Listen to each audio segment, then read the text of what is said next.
भाई के सामने जाने से भी कतराने लगे। बचपन के दिन हंसने खेलने के होते हैं, लेकिन इन्हीं दिनों होने वाले कुछ हादसे आपकी पूरी ज़िंदगी बदल कर रख देते हैं। इस वाक़या को बीते कई साल हो चुके हैं, लेकिन अब तक ये हाल है कि मुझे प्यार, रिलेशनशिप और शादी का नाम सुनकर ही डर सा लगने लगता है। उस वक्त मेरी उम्र 11-12 साल रही होगी। वो पड़ोस में किराए पर कमरा लेकर रहता था। दूसरे शहर से पढ़ने आया था। स्टूडेंट था, इसलिए जब तब ठंडा पानी, नमक, चीनी वगैरह लेने हमारे घर आ जाया करता था। चाचा को सब पसंद करते थे, लेकिन मैं नहीं। मेरे घर वाले उस पर बहुत भरोसा करने लगे थे। मैं और मेरा चचेरा भाई उससे ट्यूशन पढ़ने जाने लगे। एक बार किसी टेस्ट में मेरे बहुत कम नंबर आए। उस दिन उसने मुझे लंबा सा जवाब याद करने को दिया और मेरे भाई को आसान सा। भाई ने कुछ देर में याद करके सुना दिया।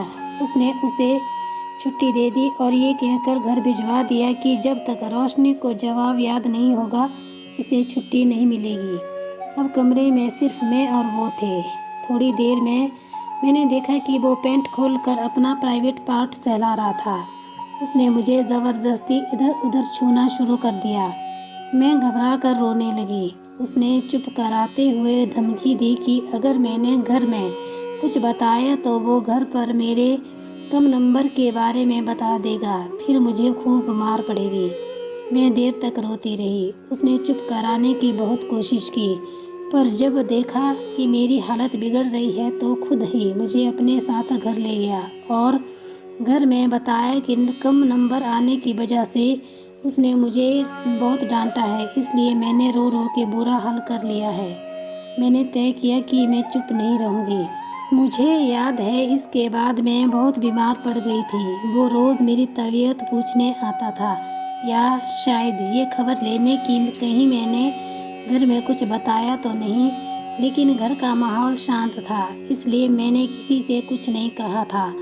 उसके बाद मेरा ये हाल हो गया था कि अपने भाई का सामना करने से भी बचती थी। जब बड़ी हुई तो पता चला कि मेरे साथ यौन अपराध हुआ है।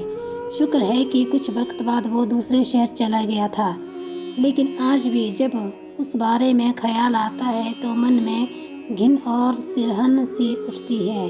कहानी सुनने के लिए धन्यवाद। चैनल पर नए हैं तो चैनल को लाइक, कमेंट और सब्सक्राइब करना ना भूलें।